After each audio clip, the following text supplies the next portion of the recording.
Maluwalhating araw sa inyo lahat mga kaibigan. Ito ang ating baot sa ating tanghalian. Sinugbang skinless longganisa. Yummy ito mga kaibigan. Matipid na pagkakaluto. The best mga kaibigan.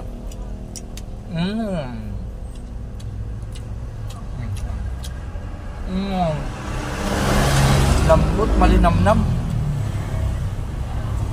Parang inasal lang mga kaibigan.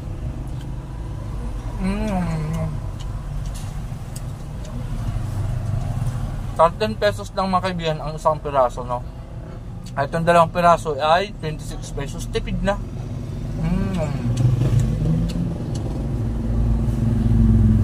Tipid na, special pa, no?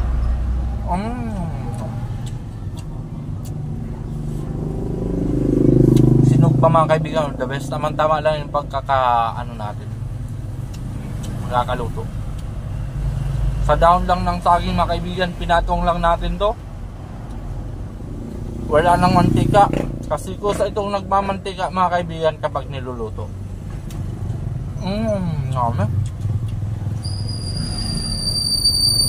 Parang mga inasal na murkon ba? May halong murkon. Ganun ang lasa. Basta the best mga kaibigan.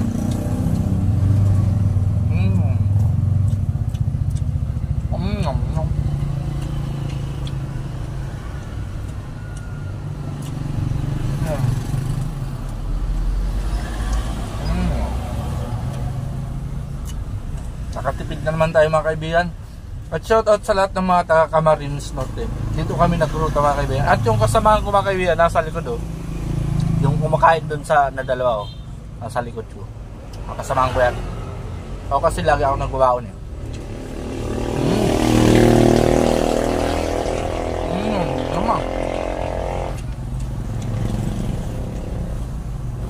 Ang sarap talaga mga kaibigan. Try nyo, no?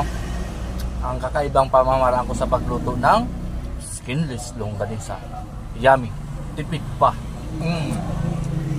Mga paraan ng pagtitipid, dito nyo lang yung sa akin mapapanood mga kaibigan.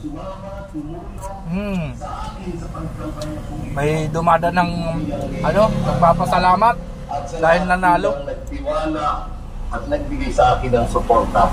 Maraming salamat po. Asahan po ninyo sa pamumuno ko bilang mayor ng Bayan ng Daet. Asahan po ninyo ang maayos at may malasakit pagsisilbihan ng bayan. Maraming salamat.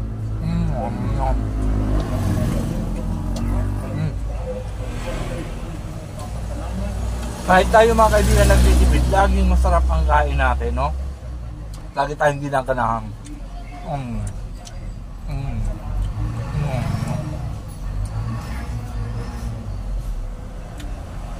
Parang lasa pa nga siyang baka mga kaibigan.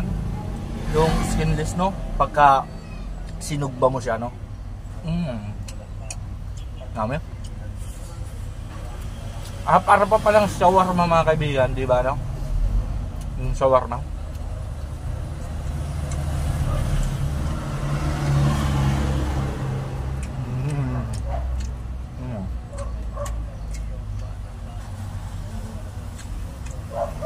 Marami na.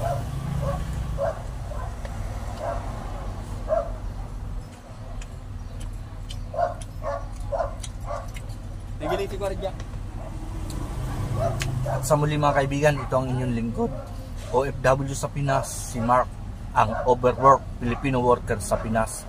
At isa akong Uragon. Basta Uragon, malupiton yan mga kaibigan. Hanggang sa uli, that's all. Mabuhay.